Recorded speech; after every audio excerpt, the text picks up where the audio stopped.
Hello everyone, welcome to Pragya empower studies. हमारा topic चल रहा है द्विघात समीकरण। इसकी प्रश्नावली 4.2 हम कर रहे हैं।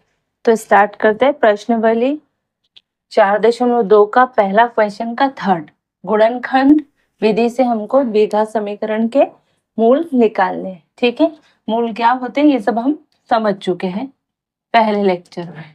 ठीक, अब हल करते हैं। देखिए, ये समीकरण दिया है, इसको गुणनखंड विधि से हल करने के लिए हम क्या करते हैं, √2x² plus 7x plus 5√2 equal to 0 है ना। तो इसके लिए हम क्या करते हैं, जो हमारा अचर पद होता है, अचर पद की ये जो संख्या होती है, अचर पद और ये प्रथम पद, इसका क्या करते हैं, मल्टीप्लाई। ये काम हम रफली कर रहे हैं ना। तो ये हमारा हुआ अचर पद और इसमें मल्टीप्लाई करेंगे हम प्रथम पद का, इसका। तो ये क्या हो जाएगा, 5 इंटू √2 का क्या होगा, 2x², यानी 10x²।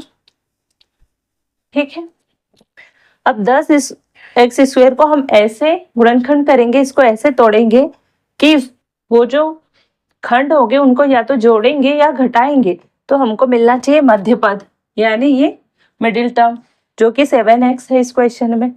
तो हम अगर 5x इंटू 2x कर दे तो है ना, और ये 5x प्लस 2x करे तो कितना होता है, 7x, यानी हमको हमारा ये मध्य पद मिल गया। कहने का सेंस ये है कि हम 7x को 5x प्लस 2x लिख सकते हैं। ठीक है, तो हम यही करेंगे, √2x² एज इट इज लिखो, 7x की जगह लिखो 5x प्लस 2x, ठीक है, प्लस 5√2 इक्वल टू 0। ये जो इस साइड का काम था ये रफ वर्क है ना। क्यों, क्योंकि हम ये मध्य पद को ब्रेक कर सके। ये जो प्रोसीजर हम करते हैं ना, ये इसलिए करते हैं ताकि हम ये इसको जो मिडिल टर्म होती है, मध्य पद होता है, उसको ब्रेक कर सके। क्योंकि जब बड़ी संख्या आती है तो मुश्किल आता है ना। छोटी संख्या तो हम देख के भी कर सकते हैं, तो ये तरीका होता है। अब देखो, इसमें हम क्या करेंगे, ये एक जोड़ी और ये जोड़ी, इसमें से कॉमन निकालेंगे। तो यहाँ कॉमन क्या निकलेगा, x निकल सकता है क्योंकि x दोनों में, तो x कॉमन निकालो। ये क्या होगा, √2x प्लस 5। ठीक है, इसमें से क्या कॉमन निकलेगा, तो x इसमें है, इसमें नहीं है, तो x तो कॉमन नहीं निकलेगा।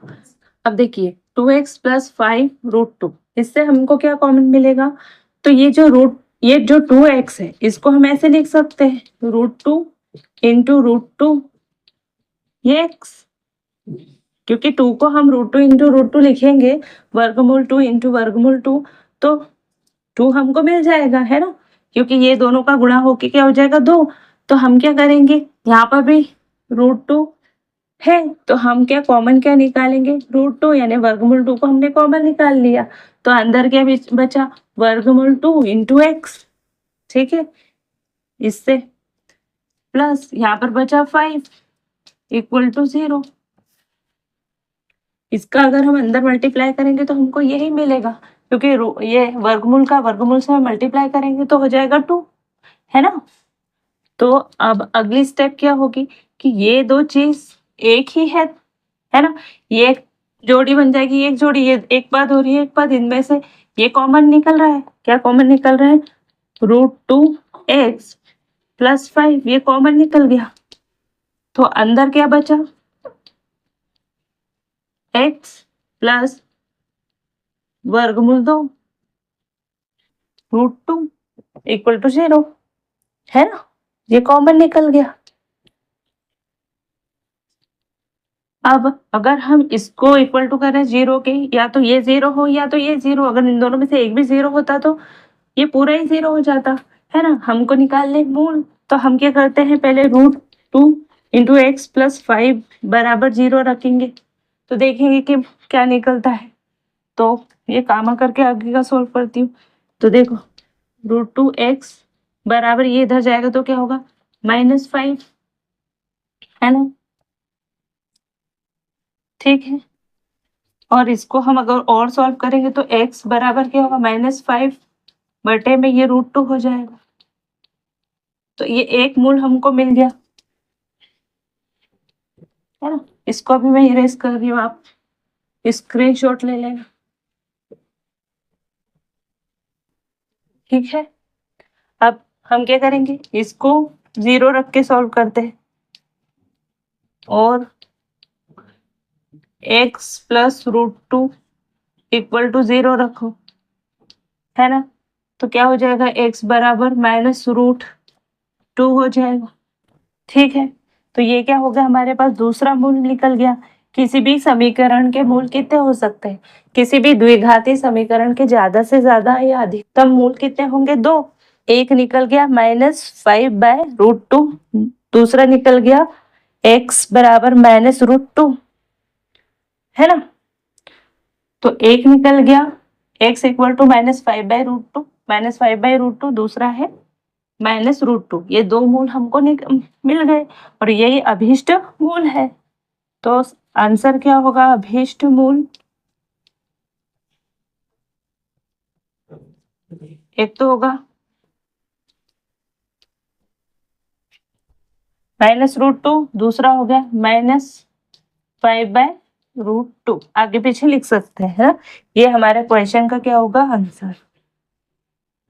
तो मेनली मेहनत कहाँ होती है, ये यहाँ पर जब हम इसको तोड़ के लिखते हैं।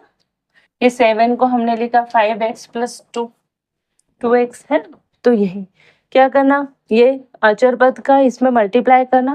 पहले आप इसके चिन्हों को ध्यान मत दो, पहले तो सिर्फ मल्टीप्लाई करो और इसकी जगह लिख दो। माइनस में हो तो ब्रैकेट लगाओ, नहीं तो ब्रैकेट की जरूरत नहीं है यहाँ पर। और पूरी संख्या प्लस में है तो फिर कोई टेंशन ही नहीं है, सॉल्व कर लो तो आपके, है ना। तो ये गुणनखंड हो जाएंगे, ये हो गए गुणनखंड। जो आपको बोला है ना गुणनखंड विधि, वो ये आगे यहाँ ये आपने गुणनखंड कर ली किसके, इस समीकरण के, ये दो। बस पहले गुणनखंड को 0 के इक्वल टू लिखो और x का मान निकालो, फिर दूसरे गुणनखंड को 0 के बराबर करो और फिर x का मान निकाल लो। x के दो मान निकल जाएंगे, वही आपके मूल होंगे, वही आंसर होंगे। तो आई होप कि ये क्वेश्चन आपको अच्छे से समझ में आया होगा। वीडियो अच्छा लगे तो वीडियो को लाइक करना, चैनल पे नए हो तो चैनल को सब्सक्राइब करना, अपने फ्रेंड सर्कल में शेयर करना, नोटिफिकेशन बटन को ऑन करना, है ना।